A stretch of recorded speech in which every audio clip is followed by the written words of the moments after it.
Hey everybody, and welcome to another episode here at Tribal Trades, the daily show coming at you from the great state of Florida. One hell of a drug. And I do want to welcome you to the channel wherever you are tuning in from around the world.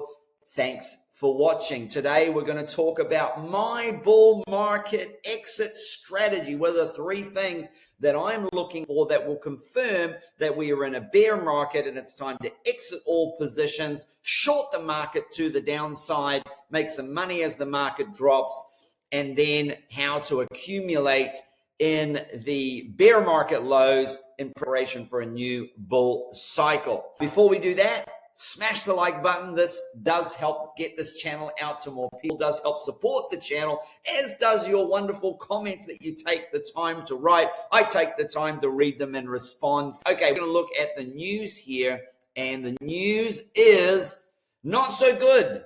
If you're long and looking to buy, or you're holding positions, if you're shorting the market, it can be some good news because U.S. Commerce Secretary Lutnick says U.S. tariffs will go up if the country retaliates. In other words, we're about to see retaliatory tariffs on retaliatory tariffs on retaliatory tariffs. Try saying that 5 times in a row and not getting tongue-tied and twisted there. Okay, so we could see some more downside, and there right now doesn't seem to be much of a resolution in sight as of yet. This could take a number of weeks or months to resolve, so hang on to your hats. Get ready to continue to short the market and make money on the way down. So let's talk about, if we do continue to the downside, at what point would be my bull market exit strategy? What am I looking for? Well, first of all, let's have a look at the charts and just take a look at today's price action. We do have the Tribal Trades trend line, one line to rule them all, that is holding up price. However, I'm not sure I expect it to hold too much longer because of all the bearishness, the downward pressure, the selling, the FUD, the fear, the panic. I even saw a YouTuber who I think bought Bitcoin back in 2020 talking about how they're selling their Bitcoin, and each to their own. So there is a lot of bearishness out there when you see that kind of stuff happening. That kind of tells me that the bottom may be close, or we are about to capitulate into a bear market. Which is it? Well, I'm about to give you the 3 signals that is going to show you. Now, first and foremost, we have the Tribal Trades trend line holding up price. Secondly, which is great, and I have nibbled here. Nibbled, not gone in heavy, just nibbled every time we have found support there, which has been numerous times. But the more time you hammer away on a level, the weaker it gets. This does look like a bit of a bear flag, and then we could capitulate to the downside here, okay? And so the first thing that I'm looking for is if the 50-week moving average, a full weekly candle that opens and closes below the 50-week moving average, okay? We haven't seen that. We haven't even seen a candle wick below. We haven't even seen a candle close below that, let alone a candle open and close. Now you see up here the 50-day moving average, this blue line here, and then we have this aqua lighter blue line, which is the 200-day. These are both simple moving averages, as is this 50-week moving average is a simple moving average, not to be confused with the EMAs. We're not going to go into that today. This death cross is looming and looks like it's about to happen. So let's go back and look at what has happened the last few times we've had a death cross, because we only had a couple in this bull run. So these are big, important moments, okay? And so first of all, let's go back into our time machine. And we had a death cross around here, around the 5th of August, that Japan yen cash carry trade crash, where we all bought the dip and got SUI for 40 cents and rode it up to over $5. And I remember being in the Discord that day as we were buying the dips there. And so this was a death cross. And what we had was, it was a fake out, because only 2 months later, we saw a golden cross. And so after this death cross, if you'd bought that death cross or around there at 61,000, you could have ridden that up to 109,000. $70,000 with the golden cross after, even if you'd bought the golden cross, which is what you would likely have done at 63,352, you would have seen some big gains. I want you to notice during the time of this death cross, there was a wick below the 50-week moving average. There was no candle close, and there was no full open candle close below the 50-week moving average. Still means for me we're still in a bull market. No reason to panic, no reason to get out.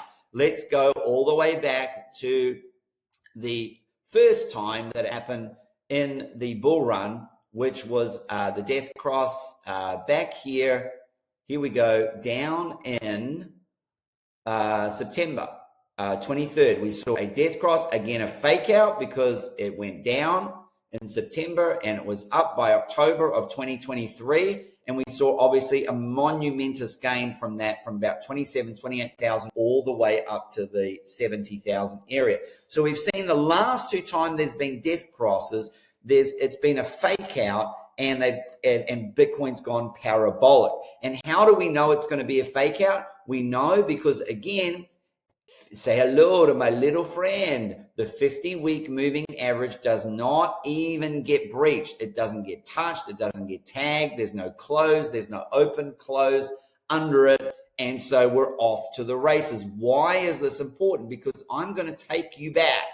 I'm going to take you back to where the time was. And of course, this is where the bull market started, when we saw a golden cross, the 50-day moving average. And this is after we had a death cross and we came down. There we got the 50-day moving average cross over the 200-day. Then we got that death cross at 27, and that was a fake out. And then we had a golden cross up to the 70,000. And then we had another death cross around 60,000. And then that was a fake out. We had a golden cross, and then we went up to 109,000. We're about to get another death cross. Both times there, we didn't dip under the 50-week moving average. Let's go back to the previous time we had a death cross. So remember, death crosses don't happen very often. We've only had two in this bull run. We're about to have a third, okay? And the previous one was the signal of the end of the bear market. These are how important this event is. So look what happens here on this death cross. We see the death cross here on the 10th of January, 2022. But can you notice the big difference? There it is, a full candle, weekly candle that opens and closes below the 50-week moving average, accompanies the death cross. Now, of course, we had a few warnings because we had a few that dropped under here, this 250-week moving average. We had three closes below. We had a wick below, 2 wicks below, 3 closes below, and then finally a full candle that opened and closed below the 50-week moving average at the same time that we had the death cross. So that's number 2. So bull market over signal number 1 is a full candle that opens and closes below the 50-week moving average. Bull market is over signal number 2 if accompanied with the death cross. And then bull market is over signal number 3 is the dead cat bounce that happens and rejection at the 200-day moving average. That is the final signal that it is over. Now we're about to get death cross. So we're about to get signal number 1. However, remember both those times that those signals happen, this did not happen. We did not get the 50-week moving average. So only signal 1 went off. If this happens here and we get signal number 2, that where the 50-week moving average, a weekly close, open and close below, that's signal number 2, and then we would wait for signal number 3. Now, some people may want to exit on signal number 2. Some people may want to exit on signal number 1. Okay, some people may want to exit on signal number 2 because look at signal number 2. It takes you down from 47 all the way to 35. And then you're like, should we wait for the dead cat bounce? Well, this is the confirmation here that we come into the 200-day moving average and then capitulate. Now, line this up with, for example, the drop in April and May. We saw the death cross. There's the death cross, okay, that happened.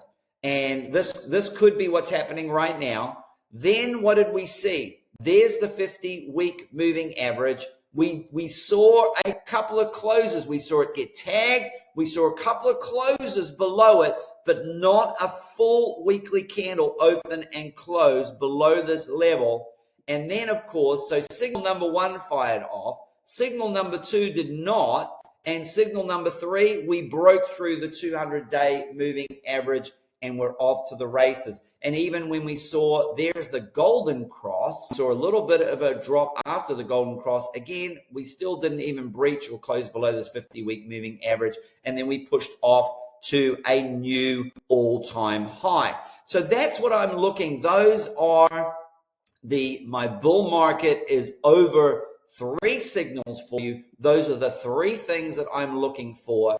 And you're going to ask the question, at what point, therefore, are you going to exit this bull market? And my answer is going to be, I'm not going to exit on signal one, which is the 50-day crossing over the 200, because as we saw in the April to May, June, it didn't really even recover till July. So it was a big 3 to 4 month drop there before we even got some kind of recovery there. We did see a death cross. So a death cross in itself is not enough to say that the bull market is over. I would most likely look to exit with a death cross and a full weekly candle that opens and closes below the 50-week moving average. I'm probably not going to wait until we have the dead cat bounce up into the 200-day moving average. And if it rejects there, that would be the final confirmation for me that the bull market is over. So those are my three.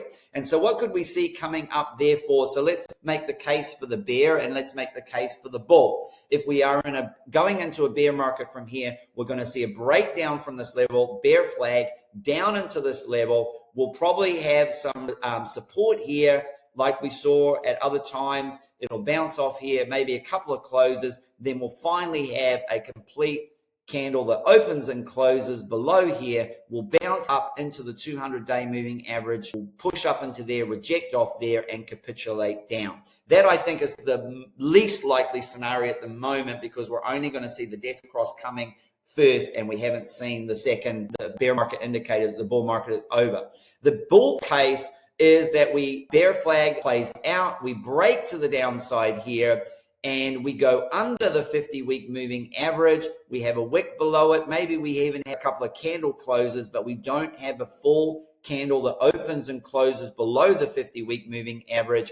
And therefore, then we recover from there like we saw in April, the April 2021 dump, and then Bitcoin goes off and makes a new all-time high. And if we look at how low could we go, how low could we go